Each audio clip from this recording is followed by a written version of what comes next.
હાય ઉત્કર્ષિયન, હમણાં જ્યારથી આપણે આ લોકડાઉન પછી વિડીયો લેક્ચર સ્ટાર્ટ કર્યા છે ત્યારથી ખબર પડે છે કે આ નાનકડા વિડીયો બનાવવા અને તમને સેન્ડ કરવા એ કેટલું અઘરું છે.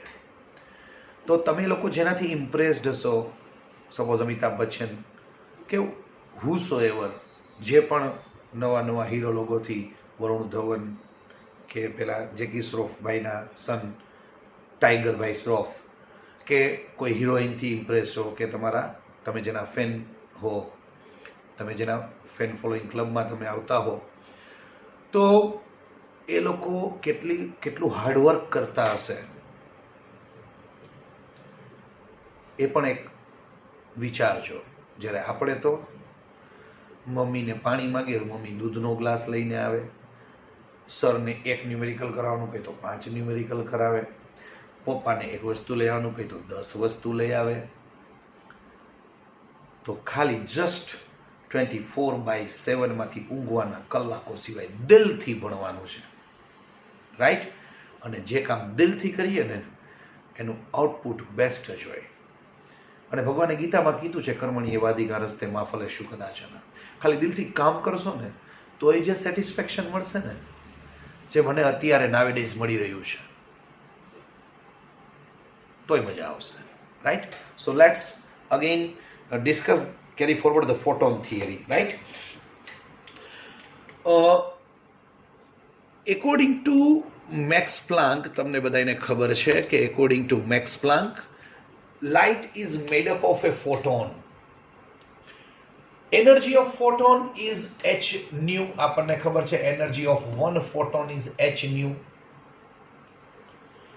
But in this particular chapter we are going to discuss about photoelectric effect. હવે બહુ ઇમ્પોર્ટન્ટ વાત કરું છું. Say this is a metallic surface, a metallic strip. I want to make electron free. મારે આ મેટલ માંથી ઇલેક્ટ્રોન ને બહાર કાઢવા છે. તો let's incident a light. પણ એમને આમાંથી ઇલેક્ટ્રોન બહાર નહીં નીકળે. Light must be of minimum energy, and that minimum energy is called work function φ0. આપણને બધાને ખબર છે, it is h nu 0 or hf0, right? It is called threshold frequency. તો મારે minimum, suppose think for a while, આ મેટલમાંથી ઇલેક્ટ્રોનને બહાર કાઢવા માટે અત્યારે હવે 100% કોન્સન્ટ્રેશન રાખજો, કારણ કે આ very simple concept, but majority numericals and MCQs are based on this concept. તો suppose think for a while, મેટલમાંથી ઇલેક્ટ્રોનને બહાર કાઢવા માટે મિનિમમ 2 EV જોઈએ છે, 2 EV. તો હું 1.5 EV ઇન્સિડન્ટ કરીશ તો ઇલેક્ટ્રોન બહાર નીકળશે? ના, નહીં નીકળે. હું 1.9 EV ઇન્સિડન્ટ કરાવીશ તો નીકળશે? તો કે ના, નહીં નીકળે. 2 EV કરીશ તો yes, minimum requirement is 2 EV. If I will incident light energy 2 EV તો ઇલેક્ટ્રોન બહાર, then will it come out? તો કે yes, it will come out. Minimum requirement કેટલી હતી? 2 EV. મેં આપી કેટલી? 2 EV. Yes, surely it will come out, but it will come out with 0 kinetic energy. કાઠિયાવાડીમાં કહું તો ખરી પડશે. મેટલમાંથી it will come out with 0 kinetic energy. પણ જો હું 3 EV આપીશ તો yes, surely it will come out.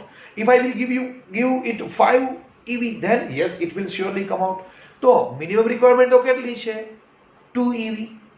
પણ હવે આપું છું 5 EV, તો ડિફરન્સ કેટલાનો થયો? 5 - 2, તો it will come out with 3 EV kinetic energy.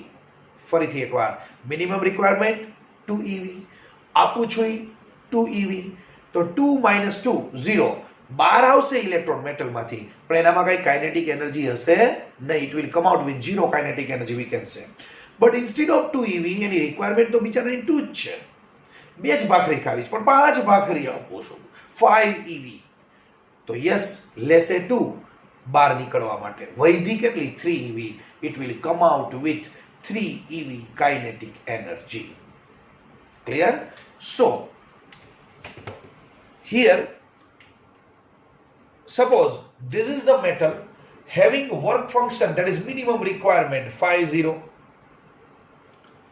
I know my minimum requirement is 50, it is H nu 0.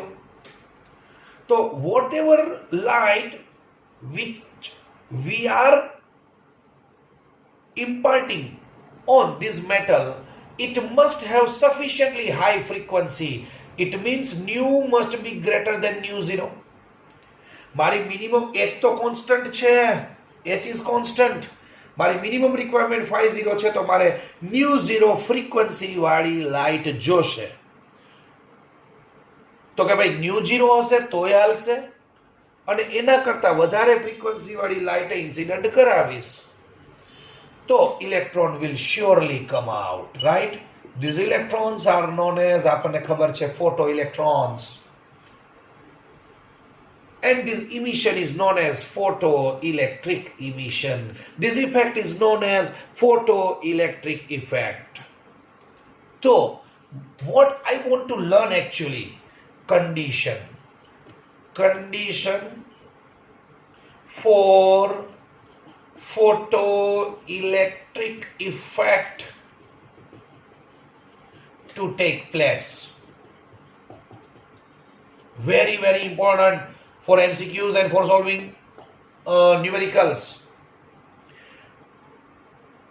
What is the condition? So, okay, by incident frequency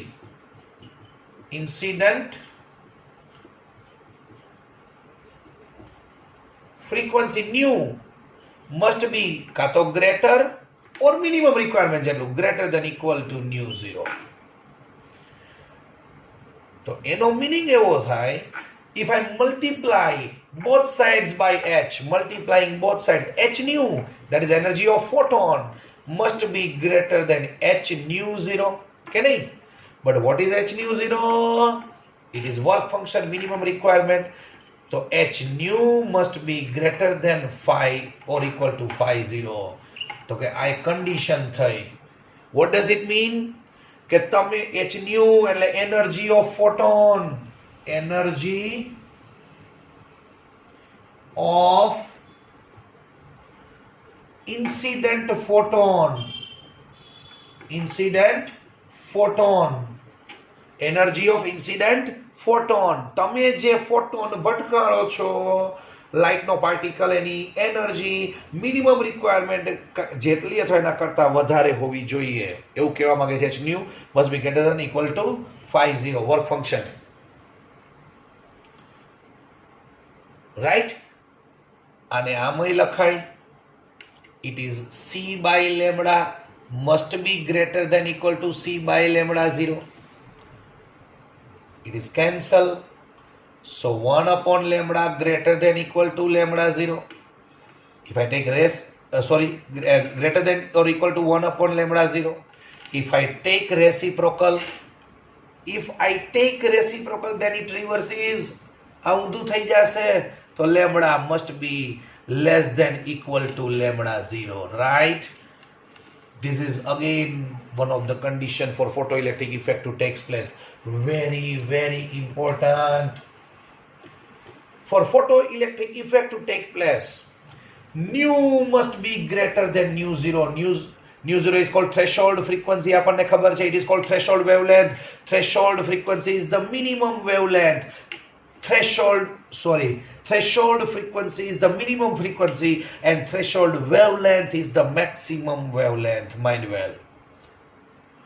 So you have to remember these conditions. Nu must be greater than equal to nu 0, or energy of photon incident H nu must be greater than equal to 50 work function, or તમે જે light incident કરાવો છો એની wavelength must be less than equal to lambda 0, right? So Write down up to this. We'll carry forward this discussion in next video. Thank you. Jai Mataji.